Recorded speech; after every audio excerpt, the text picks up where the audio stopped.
UP PCS और UP RO ARO के लिए करंट अफेयर को देख रहे हैं, जिसमें एक वर्ष का करंट अफेयर है और उसके एमसीक्यू की एक सीरीज है जिसका आज ये पहला लेक्चर है। इसमें टॉप 50 एमसीक्यू लिए गए हैं जो मोस्ट इम्पोर्टेंट है और पूरी उम्मीद है कि एक लेक्चर से एक पर्सन आपको एग्जाम में देखने को निश्चित रूप से मिलेगा। ये जो एमसीक्यू है बहुत ही मतलब पूरी संभावना है कि आपको एक पर्सन यहाँ से हर क्लास से मिल जाए। तो ये एक टू द पॉइंट होगी क्लास, इसमें रिलेवेंट ही चीज़ बताई जाएगी। तो शुरू करते हैं। इसमें टॉप 50 एमसीक्यू है, आज पहला लेक्चर इसका।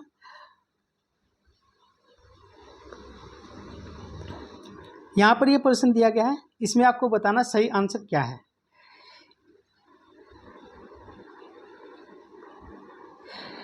लता दीनानाथ मंगेशकर पुरस्कार 2025 के बारे में पूछ रहा है कि यह किस व्यक्ति को दिया गया। अनुपम खेर को, रोहित शर्मा को, अक्षय कुमार को या कुमार मंगलम बिरला को।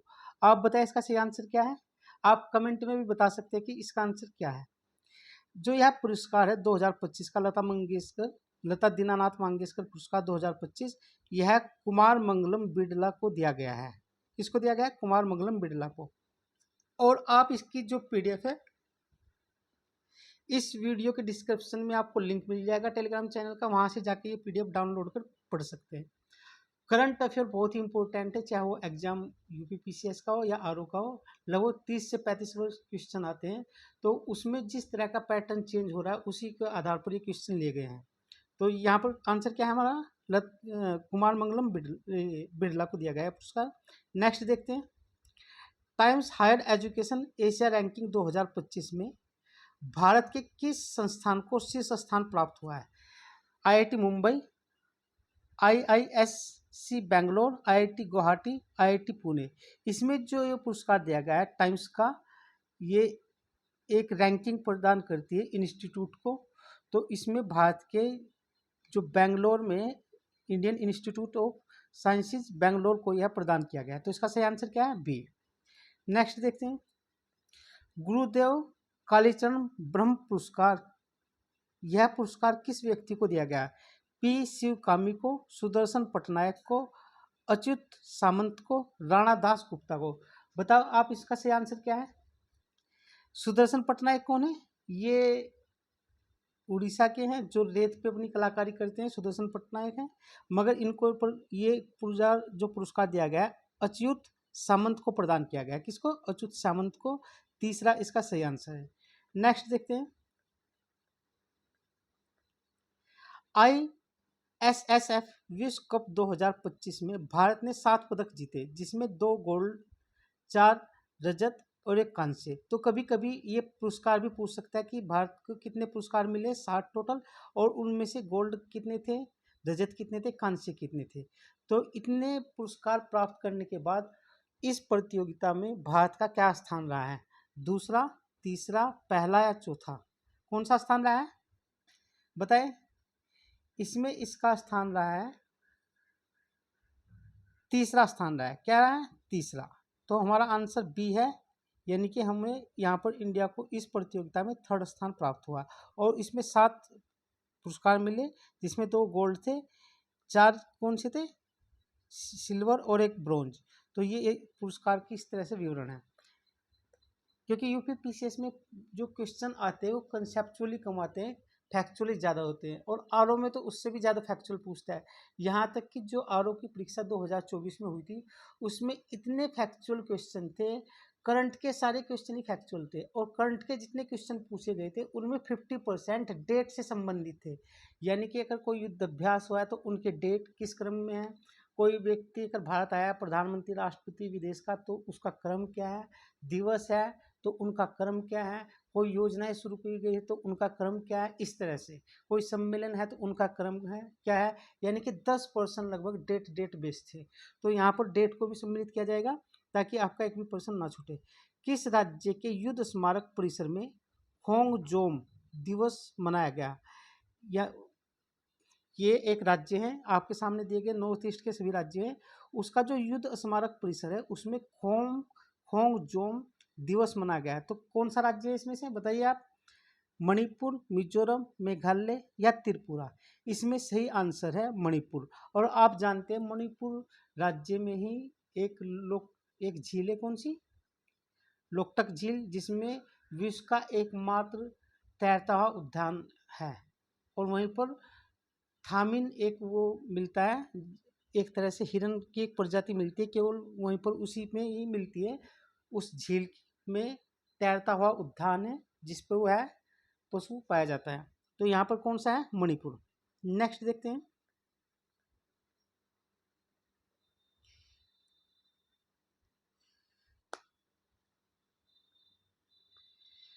किस राज्य के मुख्यमंत्री ने गरिया और बोरान उत्सव 2025 का उद्घाटन किया? यानी कि ये एक उत्सव है, गरिया और बोरान उत्सव 2025। तो असम, त्रिपुरा, उत्तराखंड, मणिपुर, कौन सा है? यह जो उत्सव था यह त्रिपुरा राज्य में आयोजित किया गया और वहाँ के मुख्यमंत्री ने इसका उद्घाटन किया था। तो आपसे ये पूछ सकता है कि ये जो गरिया बोरोन उत्सव 2025 है वह किस राज्य में आयोजित किया गया है? तो किस में आयोजित किया गया है? त्रिपुरा में। याद रखने की आवश्यकता है इसको। दक्षिणी भारत की पहली ACEMU ट्रेन कहाँ शुरू की गई है? बेंगलोर, हैदराबाद, चेन्नई या इनमें से कोई नहीं।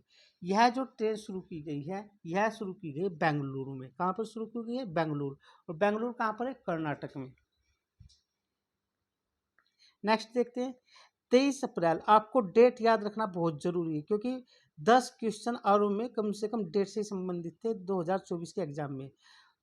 23 अप्रैल 2025 को पहली बार सूर्य किरण एरोबैटिक शो का आयोजन किया गया। यह कहाँ आयोजित किया गया?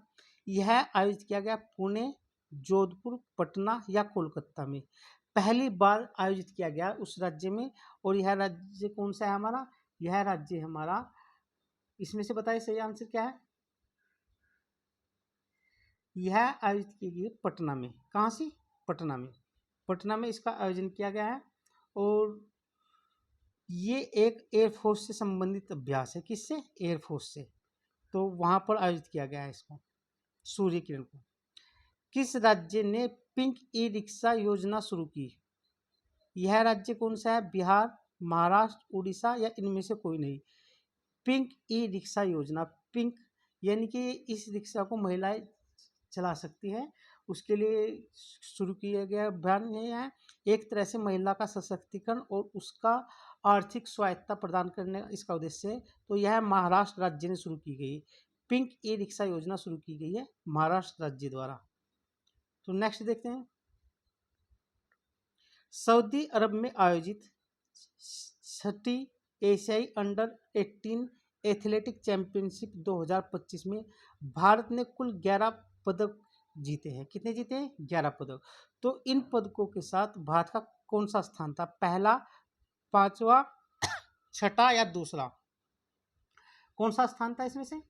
भारत का जो स्थान था इसमें से छठा स्थान था। इसका सही आंसर क्या है? बी आंसर है हमारा, छठा। ये ऊपर नीचे हो रहे हैं, छठा आंसर है इसका।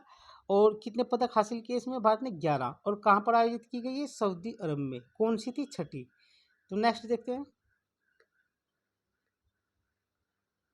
दुनिया का सबसे ऊंचा ब्रिज हुआ जियांग ग्रैंड कैनियन को किसने बनाया? यानी कि चीन ने, जापान ने, दक्षिण कोरिया ने या अमेरिका ने? किसने बनाया है? दुनिया का सबसे ऊंचा ब्रिज है ये, जिसका क्या नाम है? हुआ जियांग ग्रैंड कैनियन। ये बनाया है चीन ने। देखो, एक समय पूरी दुनिया पश्चिम के देशों में जाती थी घूमने के लिए। पश्चिम में पर्यटन की अपार संभावनाएं, चाहे वो स्विट्जरलैंड हो, डेनमार्क हो, स्वीडन हो, इंग्लैंड हो, अमेरिका हो, कनाडा हो। लेकिन हाल ही के दिनों में चीन ने रिवर्स टूरिज्म को अपनाया है। इसका मतलब क्या है? उसने अपने देश में इस तरह का इंफ्रास्ट्रक्चर डेवलप किया है कि उसका टूरिज्म उधर ही केंद्रित हो जाए। और उसका इस समय सबसे ज़्यादा लाभ चाइना को ही मिल रहा है। आप देखो, भारत के पे आप सुनते हो कि भारत से बहुत सारे व्यक्ति कहाँ जाते हैं? थाईलैंड घूमने के लिए। क्योंकि वहाँ पर वो कंट्री छोटा है, पहाड़ी क्षेत्र है उसका अधिकांश, लेकिन उसने टूरिज्म इंडस्ट्री को बहुत ज़्यादा डेवलप किया है। आप जानते हैं कि वर्तमान में पूरे विश्व में से अधिकांश लोग कहाँ घूमना पसंद करते हैं? दुबई। क्यों? क्योंकि वहाँ पर रेत के बावजूद चारों तरफ उन्होंने टूरिज्म इंडस्ट्री को डेवलप किया है, और यही वजह है चाइना ने भी टूरिज्म पे फोकस किया है बहुत ज़्यादा, और पूरे विश्व के जो पर्यटक है उनको खींच रहा है अपनी ओर, और भारत सरकार भी इस ओर अब बढ़ रही है। जैसे भारत में उत्तर प्रदेश में कई स्थान है, जैसे वाराणसी, अयोध्या मंदिर, ठीक है, और प्रयागराज, इनको डेवलप किया जा रहा है कि ताकि अधिक से अधिक पर्यटक हम अपनी ओर आकर्षित कर सकें। जैसे हाल ही में कुंभ का जो मेला हुआ है, तो क्या किया है उसने, विश्व के पर्यटकों का ध्यान भी अपनी ओर आकर्षित किया गया है। तो ये कहाँ पर आयोजित किया गया है? ये चीन में आयोजित किया है। आप जानते हैं ऐसे हमारा ये भारत है ये, और ये यहाँ पर ये चीन है, ये वाला हिस्सा ये चीन है, तो ये चीन है, और यहाँ पर ये थाईलैंड है। हम यहाँ से घूमने यहाँ पर जाते हैं, भारतीय क्या तो थाईलैंड जाएंगे या किधर जाएंगे? दुबई, इधर। तो नेक्स्ट क्वेश्चन देखते हैं, किसे गोल्ड हाउस गाला 2025 से सम्मानित किया गया? ये यहाँ पर दिया गया है कि इनमें से किस व्यक्ति को यह सम्मान दिया गया है। गोल्ड हाउस गाला पुरस्कार 2025 ऐश्वर्या राय को, दीपिका पादुकोण को, प्रियंका चोपड़ा को। इसमें जो सही आंसर है वह है प्रियंका चोपड़ा को गोल्ड हाउस गाला 2025 पुरस्कार से सम्मानित किया गया है। नेक्स्ट देखते हैं, किस मंत्रालय ने राष्ट्रीय कर्मयोगी जन सेवा कार्यक्रम की मेजबानी की है? कृषि मंत्रालय ने, स्वास्थ्य मंत्रालय ने, आयुष मंत्रालय ने, या इनमें से कोई नहीं? बताओ सही आंसर इसका क्या होगा? इसमें से जो की है वह आयुष मंत्रालय ने की गई है। इसकी मेजबानी किसने की है? राष्ट्रीय कर्मयोगी जन सेवा कार्यक्रम की मेजबानी आयुष मंत्रालय भारत सरकार ने की है। नेक्स्ट देखते हैं, चर्चा में रहा थांगजिंग पहाड़ियाँ किस राज्य में अवस्थित है? मणिपुर में, मेघालय में, असम में, या नागालैंड में? कहाँ पर अवस्थित है? मणिपुर में अवस्थित है। कहाँ पर है? मणिपुर। आप जानते हैं ये हमारा सिक्किम है और ये अरुणाचल प्रदेश है, ऐसे करके हम ऐसे जब जाएंगे, ये मिजोरम है, त्रिपुरा, ये मेघालय, तो यहाँ पर ये मेघालय है हमारा, और ये असम है, ऐसे ये असम है, ये हमारा अरुणाचल प्रदेश है, ये नागालैंड है, फिर ये मणिपुर है, ये मिजोरम है, त्रिपुरा। तो मणिपुर राज्य में यह थांगजिंग पहाड़ियाँ है। कहाँ पर है? थांगजिंग पहाड़ियाँ मणिपुर राज्य में। नेक्स्ट देखते हैं, गांव स्तर पर पूरा अवशेष सर्वेक्षण को पूरा करने वाला भारत का पहला राज्य कौन सा है? यानी कि उसने पूरा अवशेषों का जो सर्वेक्षण है विलेज स्तर पर जाकर पूरी तरह से कंप्लीट कर लिया है। वह कर्नाटक है, केरल है, आंध्र प्रदेश है, या इनमें से कोई नहीं? बताओ सही आंसर क्या है इसमें से? आप कमेंट में करके बता सकते हैं। इसका जो सही आंसर है कर्नाटक। कर्नाटक राज्य ने यह कार्य पूरा किया है। और आप जानते हैं कर्नाटक राज्य हमारा एक तटीय राज्य है, और कर्नाटक राज्य से जो लगता हुआ तट है, कौन सा तट है? कन्नड़ का तट। और कर्नाटक राज्य में बाबुआ बुदान की पहाड़ियाँ हैं, कुद्रेमुख है, कोलार सोने की खाल है, हट्टी खान है सोने की, और यहीं पर कुद्रेमुख में लौह अयस्क के भंडार हैं, और यहाँ पर कौन सा है? बेंगलोर इसकी राजधानी है। तो आप समझ गए कौन सा है? कर्नाटक राज्य। नेक्स्ट देखते हैं, हाल ही में किस राज्य ने महिला संवाद योजना शुरू की है?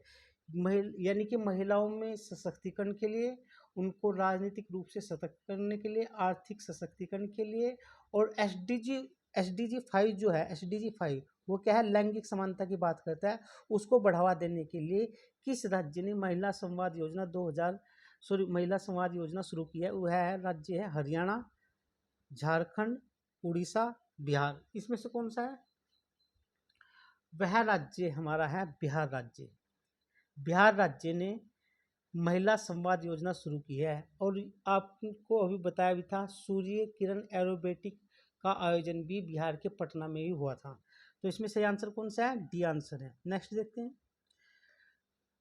प्रोजेक्ट चीता के तहत बोत्सवाना से लाए गए 8 चीते को किस वन्यजीव अभ्यारण्य या राष्ट्रीय उद्यान में स्थानांतरित किया गया? माधव राष्ट्रीय उद्यान, बोरिया राष्ट्रीय उद्यान, गांधी सागर, या कुनो?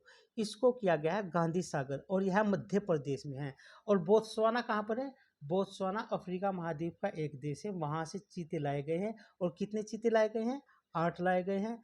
और यह मध्य प्रदेश के गांधी सागर जो अभ्यारण्य है उसमें इनको क्या किया गया? उनका पुनर्वास किया गया है। और यहाँ से कौन सी नदी बहती है? बताओ, चंबल नदी बहती है या बनास नदी बहती है? कौन सी नदी बहती है? यहाँ से जो बहती है नदी है वह चंबल नदी होकर बहती है। नेक्स्ट, हाल ही में किसे यूनेस्को के memory of the world register में शामिल किया गया है? यानी कि यूनेस्को एक संस्था है जो वैश्विक स्तर पर शैक्षिक कार्य, सामाजिक कार्य और पुरातत्व संबंधित जो चीज़ें होती है उनका संरक्षण करता है, उनको बढ़ावा देता है, उनके लिए रिसर्च एंड डेवलपमेंट करता है। तो उसके रजिस्टर में, उसका कौन सा रजिस्टर है? Memory of the world register में शामिल किया गया है। तो इनमें से किसको शामिल किया गया है? नाट्यशास्त्र, श्री भगवत गीता या हर्षचरित्र या ए और बी दोनों? उसमें शामिल किया गया है नाट्यशास्त्र को और श्रीमद् भगवत गीता को, इन दोनों को शामिल किया गया है इसमें, यूनेस्को के मेमोरी ऑफ द वर्ल्ड में। और यूनेस्को का जो मुख्यालय है वह फ्रांस का जो पेरिस सिटी है उसमें है। और आप जानते हैं फ्रांस के पेरिस सिटी में ही जो इंटरपोल है उसका मुख्यालय भी कहाँ पर है? पेरिस में ही है। और पेरिस किसकी राजधानी? पेरिस राजधानी है फ्रांस की, और यह सीन नदी के किनारे पर अवस्थित है। कहाँ पर अवस्थित है? सीन नदी के किनारे। और पेरिस को फ्रांस की फैशन सिटी भी कहा जाता है। और यहीं पर आपको मालूम है विश्व प्रसिद्ध एफिल टावर भी कहाँ पर है? पेरिस में ही है। तो नेक्स्ट देखते हैं, दुनिया का पहला पूर्णतः नवीनीकरण ऊर्जा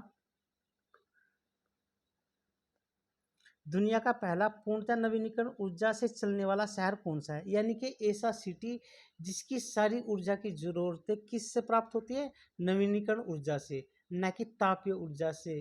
तो कौन सा सिटी है वह? अमरावती, इंदौर, मध्य पुणे या सूरत, इनमें है वह अमरावती। कौन सा है? अमरावती। और अमरावती जो है कहाँ पर है? अमरावती है आंध्र प्रदेश की राजधानी, आंध्र प्रदेश यहाँ पर है। और आंध्र प्रदेश से लगता जो तट है वह कौन सा तट है? कौन सा तट है? उत्तरी सरकार का तट। और यहीं पर विशाखापट्टनम बंदरगाह है जो भारत के 13 प्रमुख बंदरगाहों में से एक महत्वपूर्ण बंदरगाह है। और यहीं पर एक झील है, कौन सी? जिसमें गोदावरी और कृष्णा नदी के मध्य जो डेल्टा बनता है, गोदावरी कृष्णा नदियों का जो डेल्टा बनता है, वहीं पर एक झील है कोल्लेरू झील, ये भी आंध्र प्रदेश में है। तो पूर्णतः नवीनीकरण ऊर्जा वाला शहर कौन सा है?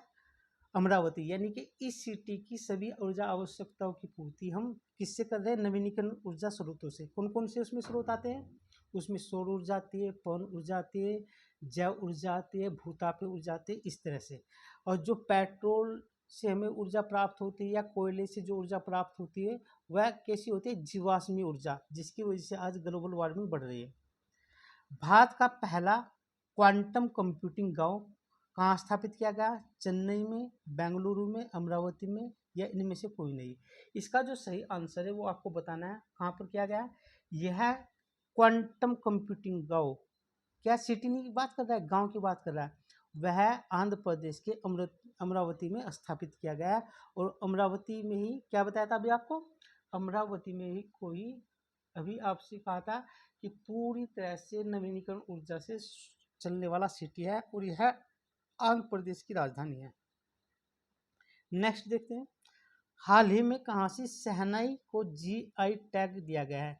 यानी कि जो शहनाई होती है उसको जीआई टैग दिया गया, तो वह कहाँ का है?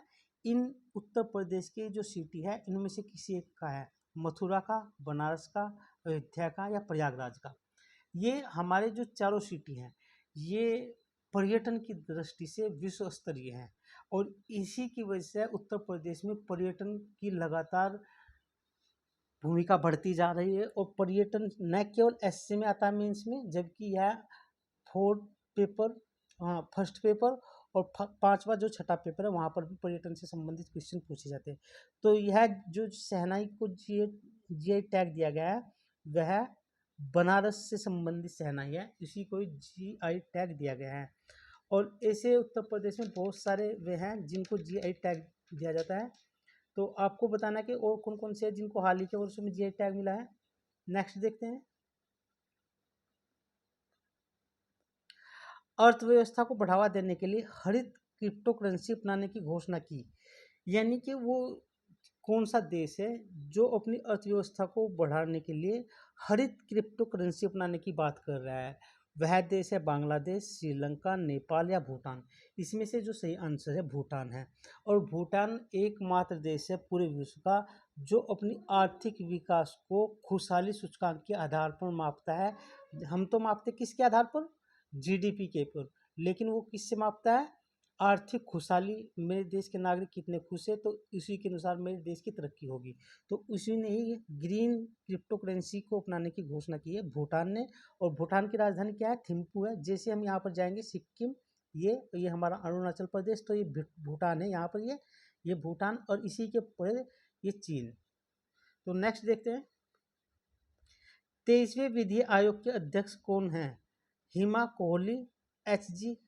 कन्या, पतंजलि शास्त्री, दिनेश माहेश्वरी। तो इसमें आपको बताना है कौन सा है, और आप कमेंट में आंसर करके भी बता सकते हैं। इसका जो सही आंसर है दिनेश माहेश्वरी है, और ये 23वें विधि आयोग के अध्यक्ष हैं। 23वें विधि आयोग का काम क्या है कि भारत सरकार को सलाह देना, विभिन्न जो कानून हैं उनकी जांच पड़ताल करना, और उनको तात्कालिक समाज के अनुरूप प्रासंगिक बनाने के लिए भारत सरकार को ये अपनी क्या देता है? परामर्श, सलाह मशवरा देता है। और इसके अध्यक्ष कौन है? दिनेश माहेश्वरी। और ये क्रम कौन सा इसका? 23वां क्रम है, और आपको यह मालूम होना चाहिए क्योंकि ये क्रम भी पूछता है उत्तर प्रदेश। हाँ, किस महिला क्रिकेटर ने मार्च 2025 के लिए ICC player of the month का सम्मान जीता? मार्च 2025 का सम्मान इनको दिया गया, तो वह कौन है? बेथ मूनी ऑस्ट्रेलिया की, सोफी एक्लिस्टोन इंग्लैंड की, तस्मिन ब्यामोंट इंग्लैंड की, जॉर्जिया वॉल ऑस्ट्रेलिया की। इसमें से मार्च महीने का जो ICC player of the month दिया गया है, क्योंकि आईसीसी ना एक तो वार्षिक पुरस्कार भी देता है, अब वह मंथली पुरस्कार भी देता है महिला क्रिकेटरों को भी और पुरुष क्रिकेटरों को भी। तो ये महिला क्रिकेटर की बात कर रहा है, इसमें दिया गया है वह जॉर्जिया वॉल को दिया गया है, और ये कहाँ की? ऑस्ट्रेलिया की। और ऑस्ट्रेलिया महाद्वीप कौन सा महाद्वीप है? प्यासा महाद्वीप है, उसको कंगारों की भूमि भी कही जाती है। विश्व प्रसिद्ध ग्रेट डिवाइडिंग रेंज भी यहीं पर है, और विश्व प्रसिद्ध जो क्या है? कोरल लीफ भी यहीं पर है। और यहीं पर किम्बरले का पठार है, सिम्सन डेजर्ट है, बहुत सारे यहाँ पर मरुस्थल, सिम्सन है, विक्टोरिया है, तो इस तरह के डेजर्ट यहीं पर है। नेक्स्ट देखते हैं, किस देश द्वारा दुनिया का पहला लॉन्च किया गया क्वांटम आधारित प्लेटफॉर्म क्यू शील्ड? यानी कि क्वांटम आधारित एक शील्ड तैयार किया गया है, क्वांटम तकनीक पर आधारित एक प्लेटफॉर्म तैयार किया गया है, और ऐसा करने वाला वह विश्व का पहला देश बन गया है। और शील्ड का क्या, इसका क्या नाम है? Q shield. चीन, भारत, जापान या अमेरिका? तो इसमें से जो सही आंसर है ये है भारतीय वैज्ञानिकों ने ऐसा किया है, और ऐसा करने वाला दुनिया का पहला देश हो गया। भारत का विज्ञान और प्रौद्योगिकी के क्षेत्र में कम संसाधनों के बावजूद भी बहुत ही बेहतर तरक्की कर रहा है भारत का विज्ञान और तकनीकी क्षेत्र। यदि भारत के जो विदेशों में वैज्ञानिक कार्य करते वे अगर भारत में काम करे तो और भी तरक्की करेगा, और भी बेहतर करेगा।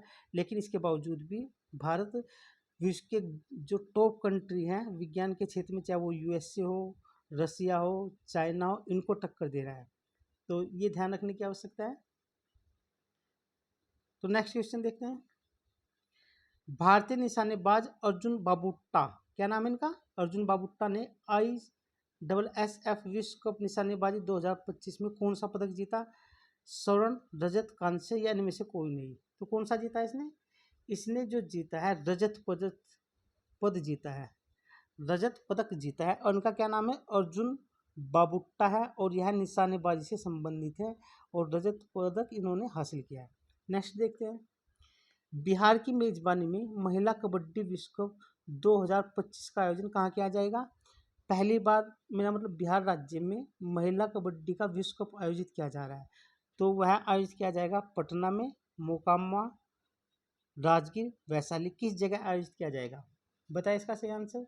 यह आयोजित किया जाएगा राजगीर में। कहाँ पर? राजगीर में। और यह राजगीर आपको मालूम है बौद्ध धर्म से संबंधित एक महत्वपूर्ण स्थल था। और महिला विश्व कबड्डी चैंपियनशिप यह बिहार के राजगीर में आयोजित की जाएगी। किस देश के राष्ट्रपति ने ईस्टर पर 30 घंटे का संघर्ष विराम करने की घोषणा की? यूक्रेन ने, रूस ने, अमेरिका ने, जापान ने। तो सही आंसर बताना आपको इसमें से किसने की। यह जो घोषणा की है रूस ने की है। किसने की है? रूस ने। क्योंकि इनके मध्य लंबे समय से क्या चल रहा है? युद्ध चल रहा है। और वह युद्ध अब काफी ज्यादा कैसा हो गया? खतरनाक मोड़ आ गया उस युद्ध में। ये रूस है और इससे लगता है ये यूक्रेन है। ये यूक्रेन है और ये रूस है। इन्हीं के मध्य युद्ध चल रहा है। यहाँ पर ये काला सागर है। इसमें जो कर्च प्रायद्वीप है उसको लेकर मुख्य विवाद है। बाकी अन्य क्षेत्रों में भी विवाद है। तो 30 घंटे के संघर्ष विराम की घोषणा रूस ने की थी यूक्रेन के लिए। नेक्स्ट क्वेश्चन देखते हैं। किस फुटबॉल है। फुटबॉल टीम ने आई लीग 2024-25 का खिताब जीता। इंटर काशी ने, मोमडन एसी ने, चर्चिल ब्रदर्स एफसी गोवा ने, रियल कश्मीर ने। किसने जीता? यह जो जीता है चर्चिल ब्रदर्स एफसी गोवा ने इसको जीता है। और कौन सा था? आई लीग 2024-25 का खिताब जीता था। फुटबॉल से संबंधित है और चर्चिल ब्रदर एफसी गोवा ने इसको जीता है। नेक्स्ट देखते हैं। हाल ही में बॉम्बे स्टॉक एक्सचेंज ने अपनी वर्षगांठ मनाई। कौन सी? 100वीं, 150वीं, 120वीं या 125वीं? इन्होंने यह अपनी 150वीं वर्षगांठ मनाई। आपको पता होना चाहिए बॉम्बे स्टॉक एक्सचेंज की स्थापना 1875 में हुई थी और 1875 से लेकर 2025 तक इसके 150 वर्ष पूरे हो गए। और बॉम्बे स्टॉक एक्सचेंज पूरे एशिया का सबसे पुराना स्टॉक एक्सचेंज है। तो इस वर्ष इसकी ईयर भी पूछ सकता है कि यह कब स्थापित किया गया था? 1875 में। नेक्स्ट चलते हैं। अप्रैल 2025 में भारत का दौरा करने वाले संयुक्त राज्य अमेरिका के राष्ट्रपति कौन है? अच्छा, हाल ही में जिस राष्ट्रपति ने यहाँ पर दौरा किया गया, ये 4 गलत है यहाँ पर। तो इसमें से नाम बताना आप जानते हैं, इसमें से कोई बताने की आवश्यकता नहीं। ये उपराष्ट्रपति है यूनाइटेड किंगडम के और वह है जेडी वेंस। और उनकी पत्नी कौन है? उषा वेंस, जो भारतीय मूल की है। और जेडी वेंस जब भारत में आगरा में थे उस समय भारत में पहलगांव घटना, आतंकवादी घटना हुई थी। तो ये जेडी वेंस है, अमेरिका के उपराष्ट्रपति हैं। और यह अप्रैल मंथ में आए। अब जानते हैं कि अप्रैल मंथ में 22 अप्रैल को पहलगाम आतंकवादी घटना हुई थी। नेक्स्ट देखते हैं। भारत और उज्बेकिस्तान के बीच 10 लीग सैन्य अभ्यास का आयोजन किया गया और यह कहाँ पर किया गया? पुणे में। और कौन सा चरण था यह? चौथा, पांचवा, छठा, सातवां, कौन सा था इसमें से? यह जो था कौन सा था? यह छठा था। 10 लीग सैन्य अभ्यास पुणे में आयोजित किया गया और उज्बेकिस्तान और भारत के मध्य किया गया है। और यह था आर्मी से संबंधित। और आपको पता है उज्बेकिस्तान मध्य एशिया का एक देश है। कहाँ का? मध्य एशिया का। उज्बेकिस्तान, किर्गिस्तान, कजाकिस्तान, तुर्कमेनिस्तान, ये वहाँ के कुछ मध्य एशिया के देश है। उनमें से एक देश कौन सा है? उज्बेकिस्तान।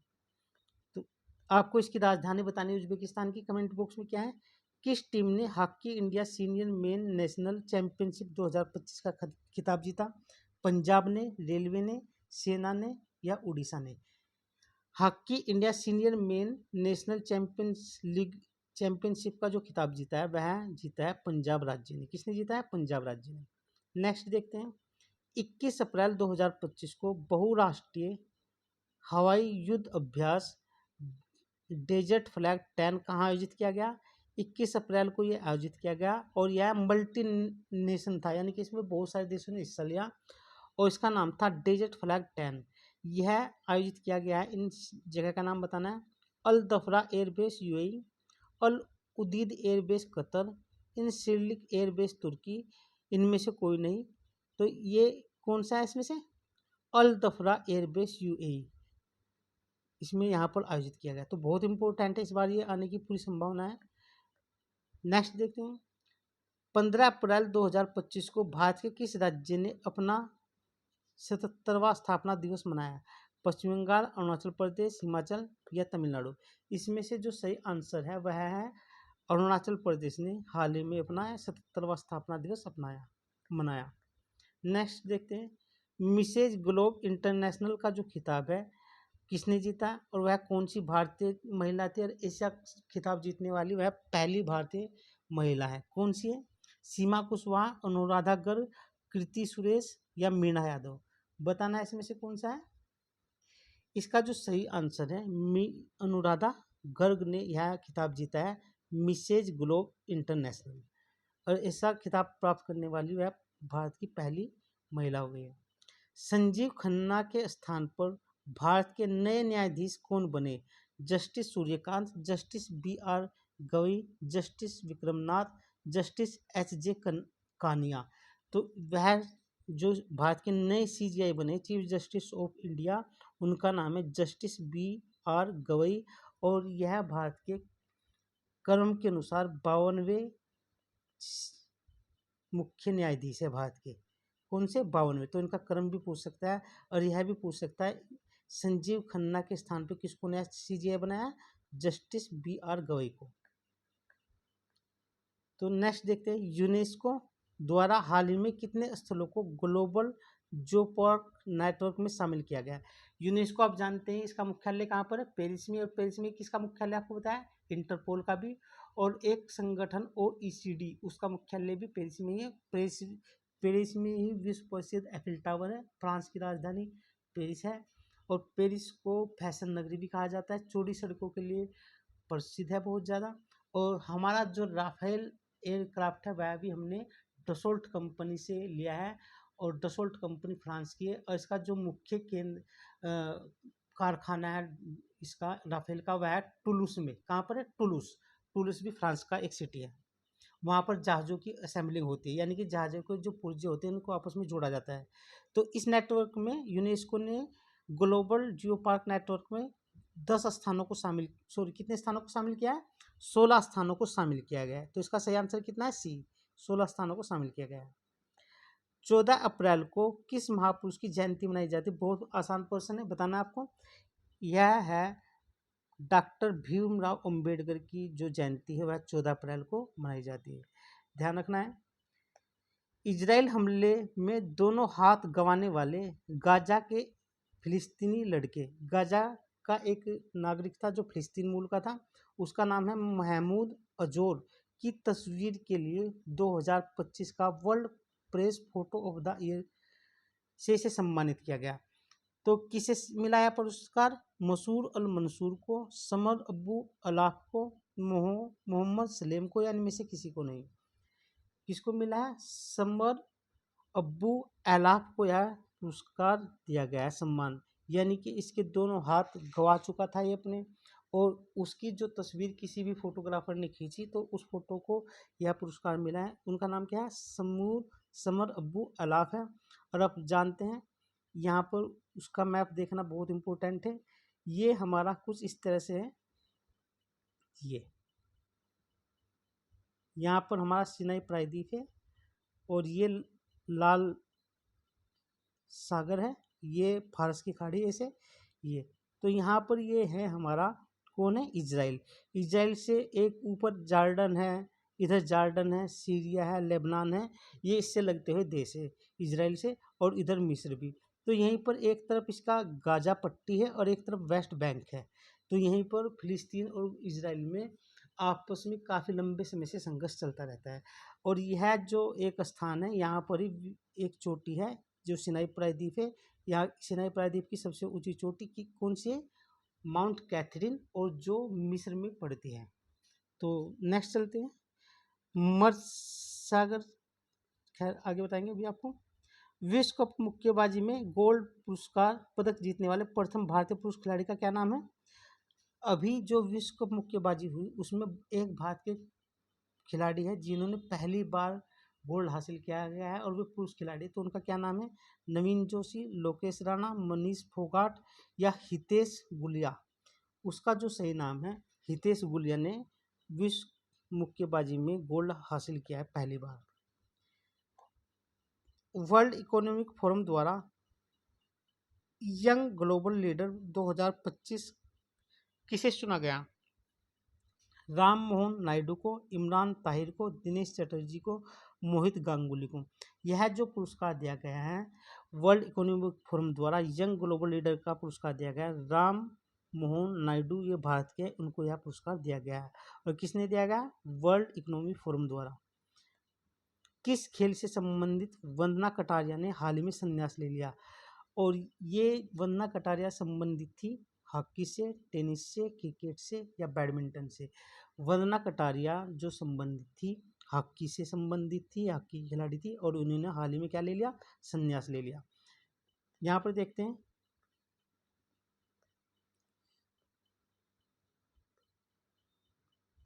हाँ, WEF विश्व युवा नेता चुना गया। इसमें से इसका सही आंसर क्या है ये बता ही दिया था, राम मोहन नायडू को चुना गया है।